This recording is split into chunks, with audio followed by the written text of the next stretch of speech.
All right, let's get right into it. We're going to break down this huge air quality crisis that's got a chokehold on North India, and we're doing it by looking at a really powerful editorial called Losing the Plot. Its argument is that the way this crisis is being handled, well, it says a lot more about governance than you might think. So our story really kicks off on November 24th. You've got this small, peaceful group of citizens near India Gate in Delhi. They're not professional protesters. They're just people who've had it up to here with breathing in toxic air day in and day out. And why were they there? Because the air quality index, the AQI, was sitting at around 400. Now, to give you some perspective, any number over 300 is officially labeled hazardous. So we're talking about air that is actively, seriously damaging the health of every single person breathing it. But instead of a conversation or, some sort of engagement, these citizens were met by a massive police presence and even the Rapid Action Force. And this is what prompted the editorial to ask this really sharp question. Was the government there to manage a threat to public safety, or was it there to manage potential political embarrassment? This was a really big moment. For a long time, the frustration was private, people just grumbling and buying air purifiers. But here, it finally boiled over into public action. And how did the state respond? It treated a massive public health emergency like a law and order problem that needed to be shut down. Now, to really wrap our heads around this crisis, we've got to zoom way out, because this idea that it's just a Delhi problem is completely missing the point. We literally need to redraw the map of how we see this pollution. And the key concept here is something called an airshed. Just think of it like a giant, invisible bowl covering a huge geographical area. Every bit of pollution that gets pumped into that bowl, from a factory in one state, a car in another, a farm somewhere else, it all gets mixed together and shared by everyone living under it. The air doesn't care about state borders. And look at the scale of this thing. The North Indian airshed is just massive. It creates this continuous blanket of foul air that stretches all the way from near Islamabad in Pakistan, across North India and into Bihar. And it's trapping a toxic cocktail of emissions from industry, power plants, vehicles, and agriculture. It's one giant, interconnected system. And here's the really sobering part. This isn't just a winter thing anymore. The data is clear. Unsafe air is now a permanent, year-round reality for most of the country. And trying to fix a permanent problem with temporary seasonal bans, well, it's just not going to work. You need permanent institutions for a permanent crisis. Okay, so if we know the problem is this big, this permanent, then why are all our efforts falling so flat? Well, that leads us right to the heart of the problem, a total breakdown of the institutions that are supposed to be fixing this. The issue is that nobody is really in charge. Authority is sliced and diced between central ministries, state-level departments, city governments, and a bunch of different regulators. Everyone's working in their own little silo, with their own little piece of the puzzle.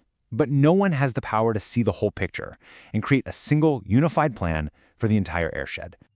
Now, to solve this very problem, the Commission for Air Quality Management, or CAQM, was set up. On paper, it's a powerhouse. It can order states around, coordinate all these different bodies, and even bring down the hammer on polluters. But the reality? The editorial argues its actions have been nowhere near big enough or consistent enough to even make a dent in a problem of this size.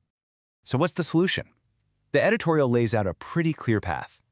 The CAQM needs to use its power to force every polluting sector to come up with concrete, time-bound plans to cut their emissions. And, this is so important, make all the data public. Total transparency. That way, there's absolutely nowhere for anyone to hide. Whenever there's a big crisis, people start looking for a quick fix, a silver bullet.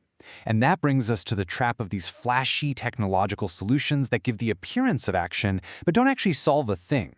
And it's a tempting idea, right? You see these giant smog towers and you think, great, why can't we just build a bunch of those and clean up the air? It feels like a straightforward solution. But here's the catch. The editorial calls these things what they are, expensive distractions. They burn through public money and take up valuable time and attention from officials. And all the while, the actual sources of pollution, the power plants, the factories, the cars, are just chugging along untouched. It's like trying to bail out a sinking boat without plugging the hole. So if smog towers and quick fixes are a dead end, what's the real answer? Let's get into the final part of this and look at the roadmap for genuine, lasting change. According to the editorial, the focus has to be on 5 key areas. And we're not talking about small tweaks. We're talking about fundamentally changing how we generate power, how our industries operate, how we get around, how we build our cities, and how we farm. And this isn't just theory. Real reform, has a checklist. It looks like having tougher pollution standards and then, surprise, surprise, actually enforcing them. It means giving old, dirty power plants a deadline, clean up or shut down. It means seriously investing in cleaner tech and giving farmers a real, workable alternative to burning crop stubble. Now, let's be honest. None of this is a quick fix. These are deep, structural changes, and it's going to take time to see the results. But the editorial is absolutely firm on this. This is the only way. This is the only path that leads to permanently clean air. And that really brings us to the final and maybe most important takeaway. When you strip everything else away, this whole crisis boils down to a choice about what kind of governance we actually want. And the choice is pretty stark. On one side, you have the law and order approach we saw at Indiagate, using force, policing citizens, and focusing on managing how things look. On the other side, you have a real governance approach, which means engaging with people, having a courageous political vision, and committing to the hard, long-term work. So this is the core argument, the big takeaway from the entire editorial. You cannot police your way to clean air. It's impossible. This is a public health crisis that demands a partnership with citizens, not the intimidation of them. Which leaves all of us with a really powerful question to think about. We throw around phrases like courageous political vision all the time. But when it's about the very air we and our families breathe, what does that courage actually look like in the real world? What would it take?